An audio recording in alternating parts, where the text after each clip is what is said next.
রোদ্দুর এই ভিউটাই দেখছিল জানলায় দাঁড়িয়ে দেয়, তাই তো রোদ্দুর? ভালো লাগছিল রোদ্দুর দার্জিলিং এসে? Hi everyone, good morning. আশা করি আপনারা খুব ভালো আছেন, আমরাও ভালো আছি। আজকে হচ্ছে মঙ্গলবার, মানে 31শে মার্চ 2026। আমরা আজকে দার্জিলিং ছেড়ে বেরিয়ে যাচ্ছি বাড়ির উদ্দেশ্যে। এখন বেরিয়ে যাব আমরা, আমাদের সব প্যাকিং হয়েও গেছে। এখন আমরা বেরিয়ে যাচ্ছি। যেতে যেতে আপনাদের সাথে আমার কথা হবে। দার্জিলিং এবারে খুব যে ভালো ঘুরেছি তা নয়, মেঘলা ওয়েদার, কিন্তু দার্জিলিং এ বসে থাকতে আমার ভীষণ ভালো লাগে। সেই 3-4 দিন বসেই ছিলাম, চারিদিকে ঘুরেছি, মার্কেট ঘুরেছি, মেলে বসেছিলাম, চা কফি খেয়েছি, মজা করেছি, একদম নিজেদের মতন করেছিলাম। বেশ ভালো কাটে। চলুন যেতে যেতে আবার কথা হবে।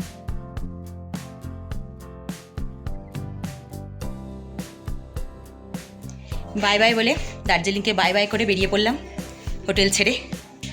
চলুন, এই যে মেঘের একদম যাওয়ার ইচ্ছা নেই, মেঘের কান্না কান্না পাচ্ছে, কারণ বাড়ি গেলেই পড়াশোনা আছে, সব কিছু আছে। রোদ্দুরেরও সেই রকমই অবস্থা, রোদ্দুর প্রকাশ করছে না। চলুন আজকে ডেকলিনকে বাই বাই বলে বেরিয়ে পড়লাম। দার্জিলিংয়ের ওয়েদার কিন্তু একই আছে। বাই। চল।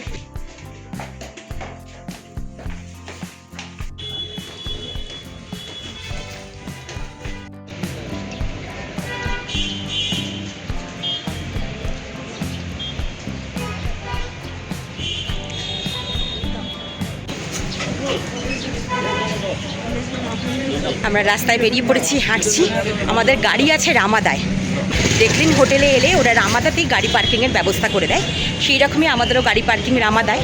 সেই রামাদা অবধি একটু হেঁটে যাচ্ছি। লাগেজ নিয়ে হোটেলের লোক চলে গেছে, আমরা টুকটাক লাগেজ নিয়ে যাচ্ছি আর কি।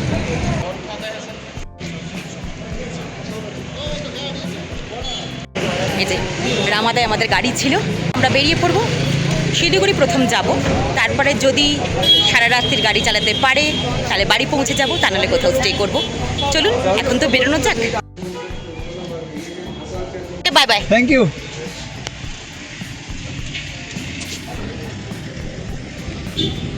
फिर अगले साल देखा होगा।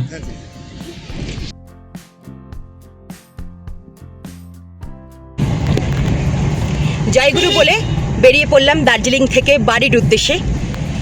এখন নির্বিঘ্নে বাড়ি পৌঁছানোটাই বিশাল ব্যাপার। মাঝখানে এদিক ভালো জায়গা পেলে দাঁড়াবো। এইমাত্র আমরা গাড়ি স্টার্ট করলাম, এখন বাজে সকাল 11টা। রাস্তায় যেতে যেতে অনেক সুন্দর সুন্দর জায়গায় দাঁড়াবো, ফটো তুলবো, আনন্দ করতে করতে যাব বলতে গেলে। এবারের মতন দার্জিলিং খুব ভালোই ঘোরা হলো। মেঘমা থেকে একটু এগোলেই বাঁদিকে একটা খাড়াই রাস্তা পড়ে, সেইখানে কিন্তু পেড পার্কিং আছে। ঠিক কত করে ভাড়া বলতে পারবো না, কিন্তু আমরা 3 ঘন্টার জন্য রেখেছিলাম, 100 টাকা নিয়েছিল। আর এই রাস্তার উপর কিন্তু অনেকগুলো স্কুল পড়ে। আর এই দেখুন হোটেল মেঘমা। এই হোটেল মেঘমাতেও কিন্তু আমরা একবার ছিলাম দার্জিলিংয়ে এসে। আমার মেয়ে তখন খুব ছোট, তাই জন্য সেই তখনকার স্মৃতিটা মনে পড়ে গেল। আমরা আজকে কিন্তু রোহিণী রোড ধরে নামবো না, রোহিণী রোড ধরে উঠেছিলাম, কিন্তু আজকে লেপচা জগৎ হয়ে মিরিক হয়ে তবে শিলিগুড়ির পথে নামবো। দার্জিলিংয়ে প্রত্যেকে এসে তো কোনো না কোনো সাইট সিন করে, কিন্তু আমরা তো এবারে কোনো সাইট সিন করিনি।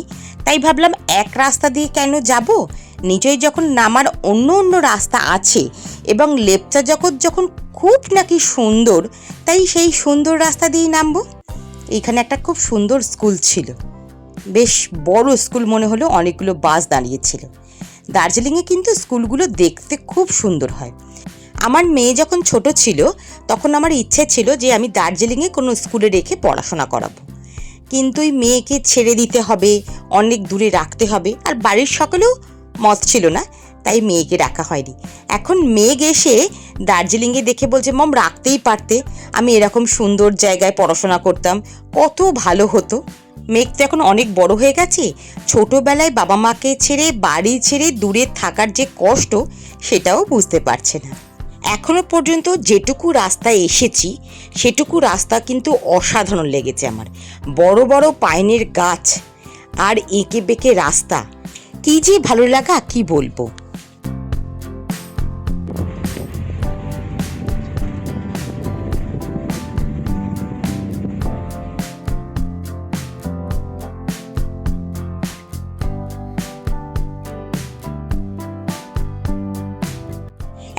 কিন্তু সমতল থেকে প্রচুর বাইক নিয়ে গ্রুপে গ্রুপে বেড়াতে আসে। অপূর্ব দৃশ্য কিন্তু রাস্তাটার, তাই না মেঘ? দারুণ সুন্দর, জানা মনে হচ্ছে সেই জঙ্গলের মধ্যে দিয়ে সরু সরু পথ। যেদিনকে রোহিণী রোড দিয়ে উঠেছিলাম সেদিনকার ওখানকার রাস্তাটার বিউটিটা না অন্যরকম ছিল, আর আজকে এই লেপচা জগতে যাওয়ার রাস্তার বিউটিটা পুরোটাই অন্যরকম।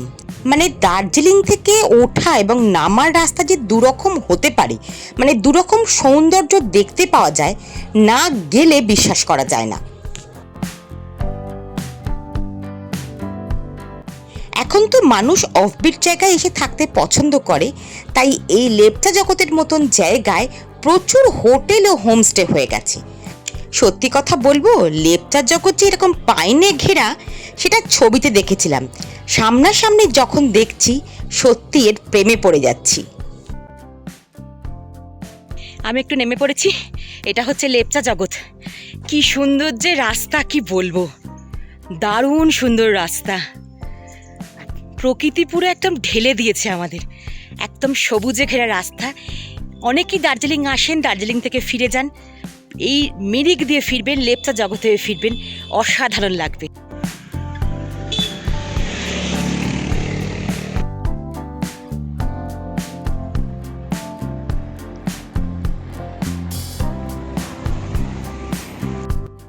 আমাদের ছোট্ট লালপুরি যখন এরকম সবুজে ঘেরা রাস্তা দিয়ে দৌড়চ্ছে তখন অন্যরকম লাগছে আমার।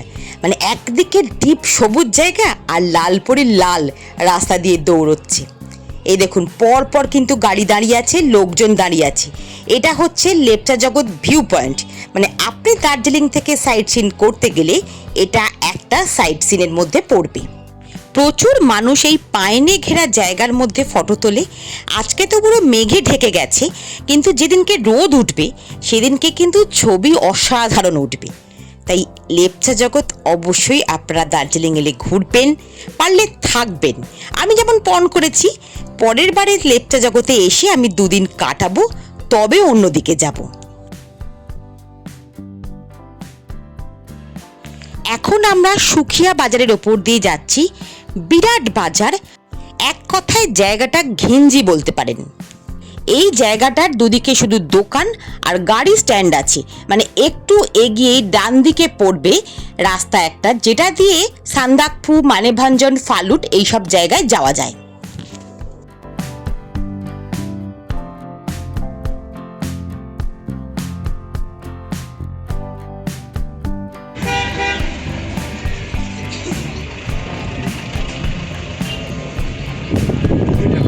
চলে যাচ্ছে ওই রাস্তাটা না, ফালুট 60 কিলোমিটার, সান্দাকফু 30।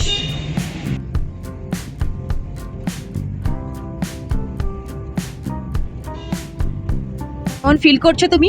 অসাধারণ, আমি স্বপ্নও দেখিনি কোনোদিন।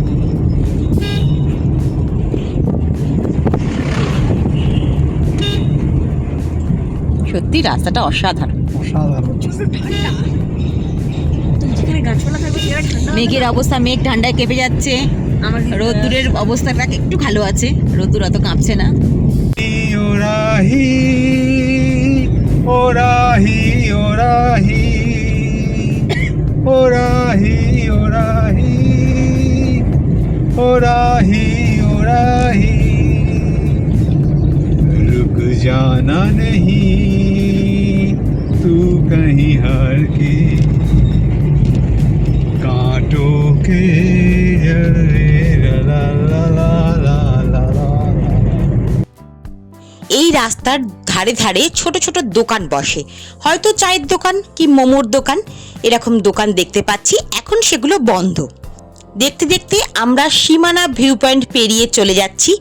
এই জায়গাটা যে গাড়ি দেখছেন এটাই হচ্ছে আর একটা ভিউ পয়েন্ট, সেটা হচ্ছে সাইড সিনের মধ্যে পড়ে সীমানা ভিউ পয়েন্ট। আজকে ওয়েদার খারাপের জন্য কিছুই দেখা যাচ্ছে না, সব লোকে কিন্তু ভিড় করেছে। মানে দার্জিলিংয়ে এসেছে আর সাইড সিন করবে না, এটা তো হতে পারে না, তাই ওনারা এসেছেন। আজকে যা ওয়েদারের অবস্থা হয়েছে, কি দেখতে পাবেন জানি না। আমরা যত রাস্তা দিয়ে এগিয়ে যাচ্ছি আমাদের যেন মেঘ ঘিরে ধরেছে। আপনাদের দেখানোর জন্য আমি গাড়ি থেকে নেমে এসেছি। আমাদের গাড়িটা যেন মেঘের মধ্যে থেকে আসছে, একটু খেয়াল করুন। এই দেখুন, আমরা ভিডিও বানাতে বানাতে দৌড়চ্ছিলাম। এইখানে আমরা দাঁড়িয়ে একটু ফটো তুলে নিয়েছি। তারপরে আরও একটা বাজার পড়েছে, আর এই বাজারটা যেটা পেরিয়ে এলাম এখানেই ছিল পশুপতি ফটক, মানে নেপাল ইন্ডিয়া বর্ডার।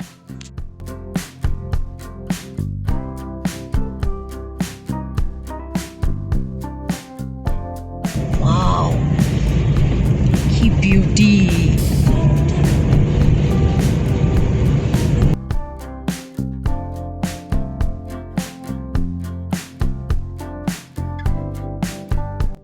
সামনেই চা বাগানটা দেখে আমি মোহিত হয়ে গেছি, যেন মনে হচ্ছে ভেলভেট দিয়ে আঁকা। কি অপরূপ দৃশ্য! একদিকে চা বাগান আর অন্যদিকে ছোট্ট ছোট্ট পাহাড়ি বাড়ি, কি দারুণ দেখতে লাগে না? এই রাস্তায় কিন্তু প্রচুর টি গার্ডেন দেখা যায়, এবং এই টি এস্টেটের মধ্যে কয়েকটায় কিন্তু থাকার ব্যবস্থাও আছে, আপনি বুকিং করে থাকতে পারেন। এরকম সুন্দর নিরিবিলি জায়গা, মানে প্রকৃতির কোলে দুদিন রাত কাটানো আর কি।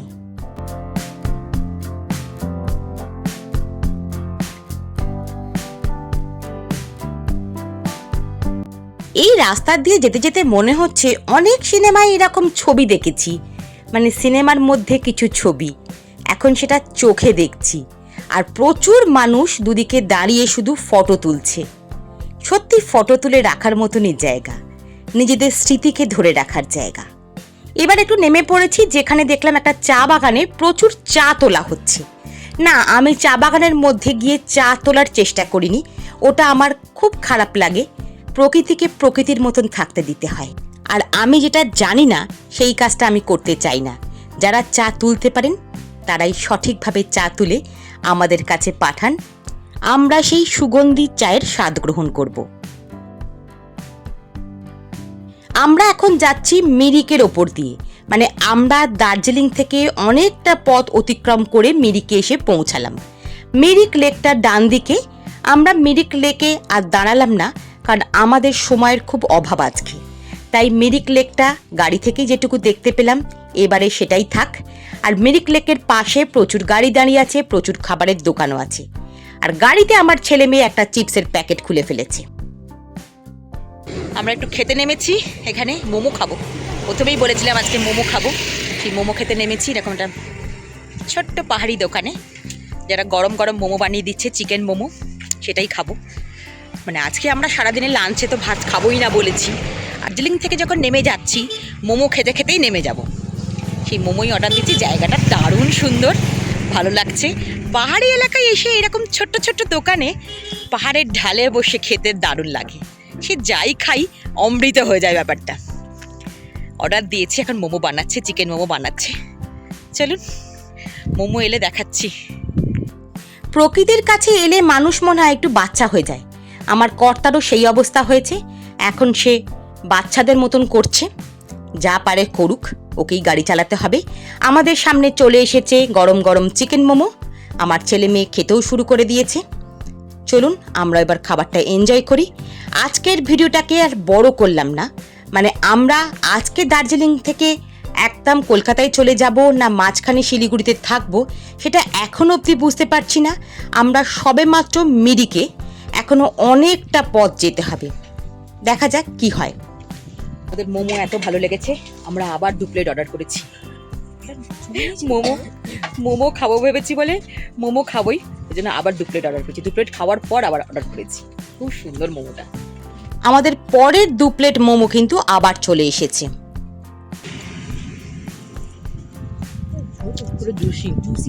আমার ছেলে মেয়ে কিন্তু খুব তৃপ্তি করে মোমোটা খাচ্ছে। আজকেই মোমো খাওয়া পর্যন্তই দিলাম, কারণ ভিডিওটা যদি আর বড় করি আপনাদের দেখতে ভালো লাগবে না। তাই ভিডিওটা যদি এখনো অবধি ভালো লেগে থাকে একটা সাবস্ক্রাইব করে নিন। এই ভিডিওর পরবর্তী অংশ পরের দিনকে আসছে আরও নতুন চমক নিয়ে। সাবস্ক্রাইব করা থাকলে খুব সহজেই পরের ভিডিও পেয়ে যাবেন। এই জায়গাটা কিন্তু দুর্দান্ত। তাহলে আজকের মতন টাটা বাই বাই।